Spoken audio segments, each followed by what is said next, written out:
Laptop പിടിച്ചെടുക്കണം. ഈ mobile ഫോണിന് നമ്മളെല്ലാം എല്ലാ ദിവസവും വാട്സപ്പിൽ ഒരുപാട് പേര് ഹായ് ഗുഡ് മോർണിംഗ് മറ്റേ ദൈവങ്ങളുടെ പടമൊക്കെ അയക്കുന്നുണ്ട്. നമ്മളെല്ലാം ഡിലീറ്റ് ചെയ്യുന്നതാണ്. അങ്ങനെ ഞാൻ ഡിലീറ്റ് ഉറപ്പായിട്ട് ഞാനും ചെയ്യും, എല്ലാവരും ചെയ്യും. അടുത്ത ദിവസം നാളെ ചാനൽ ചർച്ചയിൽ ആരെങ്കിലും ചോദിക്കണം രാഹുൽ ഈശ്വർ എന്തിനാ ആ ഒരു ദിവസം 500 MB ഡിലീറ്റ് ചെയ്തു? ഒബ്വിയസ്ലി അവിടെ ഇരിക്കുന്നവന് ഉത്തരം കാണൂല, എല്ലാവരും ഡിലീറ്റ് ചെയ്യുന്നതാണ്. ഇതൊക്കെ ഓരോ കേസിൽ ശ്രീ ദിലീപിൻ്റെ അടക്കം കേസിൽ നിന്ന് എടുത്ത് പറയുന്നതാണ്.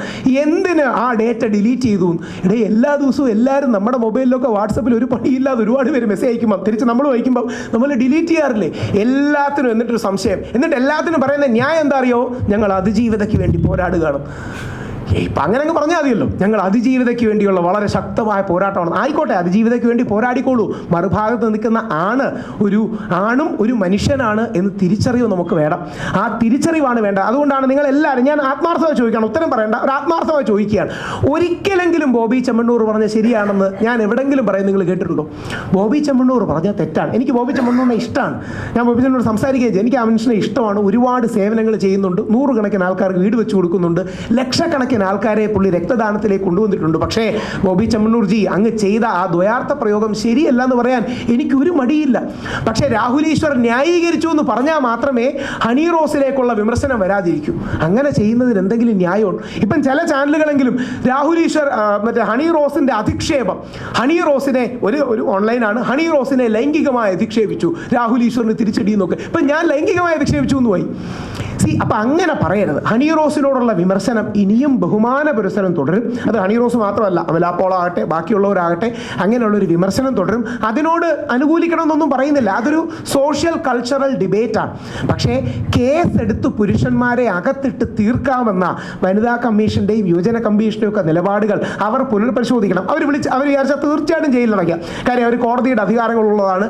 ഏതെങ്കിലും ഞാൻ എന്തെങ്കിലും കാലത്ത് പറഞ്ഞൊരു വാക്ക് അടർത്തിയെടുത്ത് അതിൻ്റെ പേര് കേസെടുത്ത് ഒരാഴ്ച ജയിലിലിട്ട് ശേഷം എനിക്ക് ജാമ്യം കിട്ടുമായിരിക്കും. എന്നിട്ട് ശനിയാഴ്ച വല്ലതും അറസ്റ്റ് ചെയ്താൽ മതി. അതുകൊണ്ടാണ് ഞാൻ ശനിയാഴ്ച മൂവ് ചെയ്തത്. ശനിയാഴ്ച അറസ്റ്റ് ചെയ്യുന്നതാണ് സൗകര്യം. കാര്യം പെട്ടെന്ന് കോടതിയിൽ പോകാൻ പറ്റൂല. അങ്ങനെ 2 ദിവസം ജയിലിൽ കിടത്തി അതിലൊരു സന്തോഷം രേഖപ്പെടുത്തി പിന്നീട് ഏതെങ്കിലും പരിപാടിക്ക് വന്നാൽ പോലും കണ്ട സ്ത്രീ പീഡനത്തിൻ്റെ അകത്ത് കിടന്നവനാണെന്ന് പറയുന്ന ഒരവസ്ഥ ഉണ്ടാകരുത്. ഇത് നിങ്ങൾക്ക് നമുക്കും എല്ലാവർക്കും ഉണ്ടാകും. അടുത്തൊരു ക്വസ്റ്റ്യൻ ഇല്ലെങ്കിൽ ഒരു ചോദ്യം കൂടെ പറഞ്ഞ് ഞാൻ അതിലേക്ക് പൂർത്തിയാക്കാം. ഇത് രാഹുൽ ഈശ്വറിനെ മാത്രമല്ല, മാധ്യമരംഗത്ത് നിൽക്കുന്ന, ഞാൻ മുമ്പ് ഒരിക്കൽ സൂചിപ്പിച്ചിട്ടുള്ള ഗൗരിദാസൻ നായർ സാറിനെ പോലുള്ള ഒരാളുടെയും ഗതി ഇതാണ്. പുള്ളി കഴിഞ്ഞതിൻ്റെ 9 വർഷം 2022 തോന്നുന്നു പുള്ളി ഒരു പരിപാടിക്ക് ഇവിടെ ഗസ്റ്റായിട്ട് വിളിച്ചു. ഗസ്റ്റായിട്ട് വിളിച്ചപ്പോൾ എല്ലാ സ്ത്രീപക്ഷവാദികളും പുള്ളിയെ പരിപാടിക്ക് വിളിക്കുകയാണെങ്കിൽ നിങ്ങൾ പരിപാടിക്ക് പങ്കെടുക്കില്ല, ബഹിഷ്കരിക്കും, പ്രശ്നം ഉണ്ടാക്കും എന്നൊക്കെ പറഞ്ഞു. അവസാനം ആ പുള്ളിയെ മാറ്റി നിർത്തി. പുള്ളി ചെയ്ത തെറ്റെന്താണ്? ഞാൻ ഈ 2-3 പേരെ വിളിച്ചിരുന്നു. തെറ്റെന്താണ്? അത് പുള്ളി സ്ത്രീകളോട് അപമര്യാദയെ പെരുമാറി. ഞാൻ പറഞ്ഞു എന്താണ് അപമര്യാദയെ പെരുമാറി? അത് മറ്റേ അന്ന് ബ്ലോഗ് കണ്ടില്ലേ? ഞാൻ ചോദിച്ചു ശരി ചേട്ടാ എന്താണ് അപമര്യാദയെ പെരുമാറിയത്? പുള്ളി റേപ്പ്, മൊളസ്റ്റേഷൻ, കയറി പിടിക്കുക, ശാരീരികമായി ഉപദ്രവിക്കുക, എന്തെങ്കിലും കാര്യം ചെയ്യും. ആ കേസെന്ന് പറഞ്ഞാൽ ഇദ്ദേഹം തൻ്റെ കേസുമല്ല, ആ ബ്ലോഗ് എന്ന് പറഞ്ഞാൽ തൻ്റെ നേരെ മോശമായ ഓവർച്യൂവേഴ്സ്, അഡ്വാൻസ് ഉണ്ടായി എന്നാണ് ഈ സാറിൻ്റെ, ഗൗരിദാസ് സാറിൻ്റെ പേര് പോലും ഇല്ല. മറ്റൊരാൾ ബ്ലോഗിൻ്റെ താഴെ വന്ന് ഇത് ഇന്നയാളല്ലേ എന്ന് പേരിട്ടിരിക്കുന്നതാണ് ഗൗരിദാസ് നായർ സാർക്കെതിരെയുള്ള പ്രശ്നം. ആ മനുഷ്യൻ അതുകൊണ്ട് റിട്ടയർമെൻറ്റ് പോയി.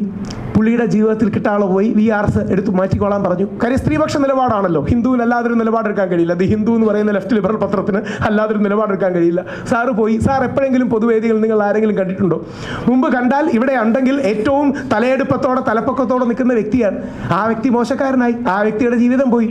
എനിക്ക് എന്തുകൊണ്ട് അദ്ദേഹത്തിൻ്റെ കാര്യം പറയുന്നത് പറഞ്ഞാൽ ഇടയ്ക്കിടയ്ക്ക് അദ്ദേഹത്തിൻ്റെ മകനെ വിളിക്കാറുണ്ട്. എനിക്ക് അദ്ദേഹത്തിൻ്റെ മകനെ അറിയാം. എങ്ങനെയുണ്ട്? അച്ഛൻ ഭയങ്കരമായി തകർന്നിരിക്കുകയാണ്. ആ സമയത്ത് ഞങ്ങളോടൊന്നും മിണ്ടില്ലായിരുന്നു, വിഷമമാണ്, തുടങ്ങി ഒരുപാട് കാര്യങ്ങൾ പറയുന്നുണ്ട്. പക്ഷേ സ്ത്രീപക്ഷമാണ് നമ്മളെല്ലാം. ഇത് നാളെ നിങ്ങൾക്കും എനിക്കും വരും. എനിക്ക് ദൈവം സഹായിച്ച ആ ശബരിമല പ്രക്ഷോഭത്തിൻ്റെ കാലം ആയതുകൊണ്ട് ആൾക്കാരെന്നെ ഭയങ്കരമായി സപ്പോർട്ട് ചെയ്തുകൊണ്ടാണ് പോയത്. ഇല്ലെങ്കിൽ നാളെ ടെക്നോ പാർക്കിലെ എൻ്റെ ജോലിക്ക് ഞാനിപ്പോൾ ഒരുപാട് സ്കൂളുകളിൽ ക്ലാസ് എടുക്കുന്നുണ്ട്. അവിടെ എല്ലാം താഴെ വന്ന് സ്കൂളിൻ്റെ താഴെ വന്ന് എഴുതും കണ്ടോ ഇവൻ സ്ത്രീകളെ മറ്റോ പറയുന്നവരാണ്. സ്കൂളുകാരെന്ത് വിചാരിക്കും? റിസ്ക് എടുക്കണ്ട, നമ്മളൊരു വിവാദം ഒഴിവാക്കാം, അങ്ങ് മാറ്റി നിർത്താമെന്ന് പറയും. ഞങ്ങളുടെ ശമ്പളം, ഞങ്ങളുടെ ജീവിതം, ഞങ്ങളുടെ മക്കളുടെ ജീവിതം ഇതെല്ലാം ബാധിക്കപ്പെടും എന്നുകൂടി ചിന്തിക്കണം. അതുകൊണ്ട് സ്ത്രീപക്ഷമാകണം, പുരുഷ വിരോധമാകരുത്. ഈ മെൻസ് കമ്മീഷന് വേണ്ടിയുള്ള നീക്കത്തിൽ നിങ്ങൾ ശ്രീ എൽദോസിൻ്റെ അടക്കം നിലപാട് നേടണം. എൽദോസ് ഒരു തിരഞ്ഞെടുക്കപ്പെട്ട MLA ആണ്. ശ്രീ എൽദോസിൻ്റെ അടക്കം നിലപാട് ചോദിക്കണം. അദ്ദേഹത്തിന് നിവേദനം മറ്റന്നാളാണ് സമർപ്പിക്കാൻ ആഗ്രഹിക്കുന്നത്. ഇന്നലെ കണ്ടിരുന്നു. മറ്റന്നാൾ നേരിട്ട് ആ നിവേദനം സമർപ്പിക്കും. ഞങ്ങൾ സുപ്രീം കോടതിയിൽ 1-2 അഡ്വക്കേറ്റ്സിനെ വെച്ചാണ് ഡ്രാഫ്റ്റ് ചെയ്യിക്കുന്നത്. മറ്റന്നാൾ ആ നിവേദനം സമർപ്പിക്കും. അതൊരു പ്രൈവറ്റ് ബില്ലായി കൊണ്ടുവരാം എന്ന് അദ്ദേഹം പറഞ്ഞിട്ടുണ്ട്. അതിന് നിങ്ങളുടെ അടക്കം പിന്തുണ വേണം.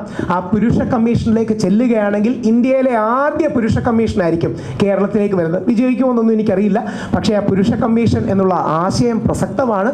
ആണുങ്ങൾക്കും ഇവിടെ ജീവിക്കണം എന്നുള്ളൊരു തിരിച്ചറിവ് വേണം. ഇവിടെ ഇരിക്കുന്ന ആണുങ്ങൾ ഓർക്കേണ്ട കാര്യം, നമ്മുടെ ജീവിതത്തിൽ ആ വേദന വരുമ്പോൾ മാത്രമേ നമുക്കതിൻ്റെ പെയിൻ മനസ്സിലാവൂ. തിയറിയായി കേട്ടാൽ അതിൻ്റെ വേദനയും വിഷമവും മനസ്സിലാവും. അതുകൊണ്ട് ആ പുരുഷ കമ്മീഷന് നിങ്ങളുടെ എല്ലാവിധ പിന്തുണയും അഭ്യർത്ഥിച്ചുകൊണ്ട് ബാക്കി ചോദ്യങ്ങളില്ലെങ്കിൽ നിർത്തും.